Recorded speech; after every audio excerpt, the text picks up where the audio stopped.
बहुत ज्यादा गाजे बाजे के साथ कही जाती है, और वो क्या? पाकिस्तान के साथ सबसे ज्यादा पावरफुल पाकिस्तानियों की सेना है। पाकिस्तान तो भले ही बिल्कुल कटोरा लेके हाथ में खड़ा है, लेकिन उनका जो पूरा पावर सेंटर है वो उनकी सेना है। यानी पाकिस्तान में सबसे पावरफुल कौन? तो बोले सेना।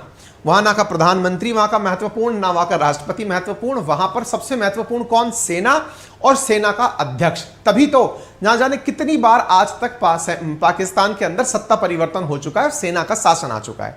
अब जब सेना अध्यक्ष इतना महत्वपूर्ण पद है तो उसकी इज्जत भी होनी चाहिए। तो आज हम उसकी पूरी इज्जत करेंगे। क्यों करेंगे? आज की एक खबर सुनिए आप। खबर यह है कि tanks not in working condition when ex Pakistan army chief said can't go to war with India. एक ऐसा वीडियो वायरल हो रहा है इन दिनों जिसमें बाजवा, अगर आपको याद हो तो आज से जो वर्तमान पाकिस्तान के आर्मी चीफ हैं, इनसे पहले वाले जो आर्मी चीफ थे, उनका एक बयान जबरदस्त वायरल हो रहा है। और वो बयान क्या है कि हम लोग इंडिया के साथ युद्ध नहीं कर सकते। क्यों नहीं कर सकते? क्योंकि हमारे जो टैंक हैं वो वर्किंग कंडीशन में नहीं है, इसलिए बेहतर है कि इंडिया के साथ समझौता कर लिया जाए।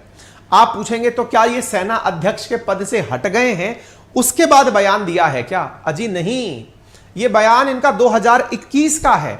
इन्होंने पाकिस्तान के 25 पत्रकारों को संबोधित करते हुए कहा कि बेहतर होगा कि इंडिया के साथ हम कश्मीर मुद्दे पर बहस ना करें और उनके साथ युद्ध विराम करके शांति प्रस्ताव स्थापित करें, क्योंकि हम युद्ध करने की स्थिति में नहीं है। बाजवा उस समय सेना अध्यक्ष हुआ करते थे। 25 की 25 जर्नलिस्ट जिनको बैठाकर बताया गया था, वो जर्नलिस्ट सवाल तक नहीं कर पाए कि सर आप ऐसा क्यों कह रहे हो, ये तो घनघोर बेइज्जती है पाकिस्तान की। आप सेना अध्यक्ष होकर इस पद पर बैठकर ऐसी बातें कह रहे हो। ऐसी स्थिति में बाजवा फिलहाल पद पर नहीं है, तो अब वो जर्नलिस्ट निकल कर आ रहे हैं जिन्हें बाजवा ने पहले कमरे में बिठाकर कहा था। उस समय तो वो कह नहीं पाए पब्लिकली मीडिया में।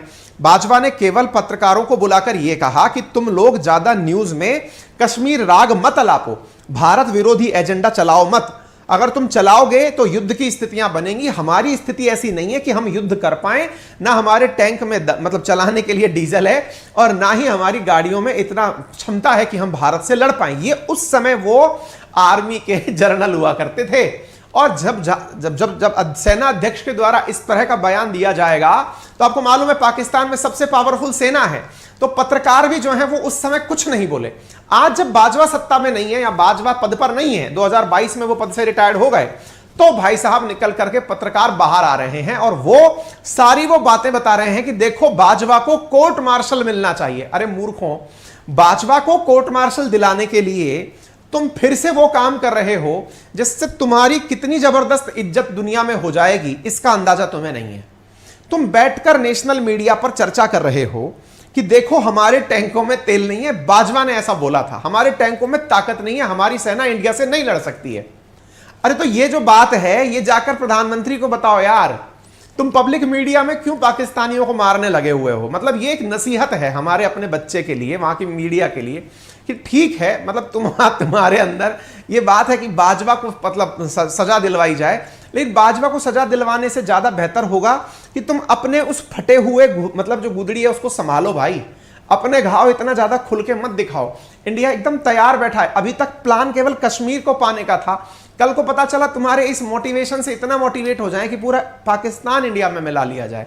देख लो, मर्जी तुम्हारी है, फिर तुम एंकरिंग इंडिया में बैठकर करोगे, बस हमें इतना सा पता चल रहा है। खैर कोई नहीं, फिलहाल के लिए पाकिस्तान आर्मी नो मैच। यहां पर बाजवा का वो बात इन्होंने हाल ही में पत्रकारों ने बैठकर कही है। और तो और बहुत ही गजब गजब चीजें निकल कर आई हैं, ऐसी ऐसी चीजें निकल कर आई हैं कि जो अपने डोभाल साहब है ना, ये दुबई गए, यहां यूएई गए थे। यूएई मतलब दुबई, आबू धाबी।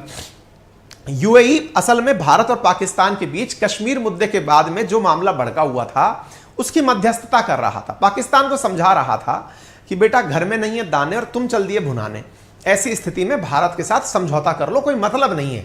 हम खुद जाकर के कश्मीर के अंदर अपना मॉल बना रहे हैं, तुम खामोखा फड़फड़ फड़फड़ चिल्ला रहे हो। ऐसा करो, दोनों लोग बैठकर बात करो। ऐसी स्थिति में भारत की तरफ से अजीत डोभाल जी यूएई गए थे और उधर से उनके आईएसआई चीफ को दुबई बुलाया गया था, यानी यूएई बुलाया गया था। दोनों के बीच में बातचीत हुई तो डोभाल साहब पता नहीं आईएसआई चीफ को ऐसा क्या कहकर आ गए कि भाई साहब वो तो एकदम जॉम्बी बन गया। जाकर के बिल्कुल भारत के गुण गाने लग गया। वहां जाकर के डोभाल साहब ने उसकी ऐसी भेजी सेट करी कि वो जाकर के आईएसआई चीफ जाकर बाजवा से कहता है कि देखो साहब, मोदी जी आ रहे हैं 2021 में हिंगलाज माता के दर्शन करने पाकिस्तान, और वो यहीं पर अपना 10 दिवसीय व्रत जो है वो कंप्लीट करेंगे, हिंगलाज माता के दर्शन करेंगे जो कि आपके बलूचिस्तान में है, और यहीं आकर इमरान खान से हैंडशेक करके कहेंगे कि लीजिए कश्मीर मुद्दा शांत हुआ, अब हम लोग मित्र हुए। बोले ऐसी प्लानिंग है इंडिया की कि पहले तो 370 हटाया 2019 में, हम जो लोग बहुत ज्यादा चिल्ला रहे हैं इनका समाधान करने के लिए 2021 में मोदी जी स्वयं पधार रहे हैं। यह खबर पाकिस्तान में पहुंचा दी गई, किस किस के द्वारा? अजीत डोभाल जी के द्वारा आईएसआई चीफ और सेना अध्यक्ष जो वहां की पावरफुल एजेंसीज हैं उनको बता दी। लेकिन जब यह बात निकल करके आई, ये दोनों लोग जाकर के इमरान खान को बताए, इमरान खान से कहा कि देखिए साहब मोदी जी आ रहे हैं। तो इमरान खान ने कहा अरे तो मुझसे तो पूछ लेते कि मोदी जी आ रहे हैं तो मेरा क्या रिएक्शन है, मैं तो दुनिया भर में जहां जा रहा हूं वहां पर कश्मीर कश्मीर कश्मीर राग अलाप रहा हूं। बोले साहब आपको वो राग बंद करना पड़ेगा। इतने में ही फिर उनका जो विदेश मंत्री था इमरान खान का, वो कूद जाता है, कुरैशी था कोई, वो जाकर कहता है कि सुनिए सर, ऐसा है कि आप है ना इस बारे में तुरंत विरोध पर उतर आइए, नहीं तो हमारी पॉलिटिकल इमेज खराब हो जाएगी। हम अंतर्राष्ट्रीय मंचों पर, हम ओआईसी में, हम यूएनएससी में, हम जहां तहां पर कश्मीर का मुद्दा ले जा चुके हैं। अब अचानक मोदी जी आए और आकर के मामला ही शांत कर दें, आपका पॉलिटिकल कैरियर खत्म हो जाएगा। यह बात जब बाजवा को, मतलब जब यह बात विदेश मंत्री को ने इमरान खान को समझाई तो इमरान खान ने कहा नहीं भाई साहब, इस मुद्दे को यहीं खत्म करो, हम लोग मोदी जी को इंडिया नहीं, यहां पाकिस्तान नहीं आने देंगे। अदरवाइज भाई साहब मोदी जी का 2021 में पाकिस्तान जाना भी तय था, और वो भी एकदम सर्जिकल स्ट्राइक तर्ज पर ही होता। अचानक हिंगलाज माता के मंदिर में एकदम ड्रॉप होते कि लीजिए जय माता की, हम आ गए हैं। ठीक है ना। अब ऐसी स्थिति में ये खबरें अब निकल कर आ रही हैं, तो जब खबरें निकल कर आ रही हैं तो आपको जाननी चाहिए, और ये अपन ने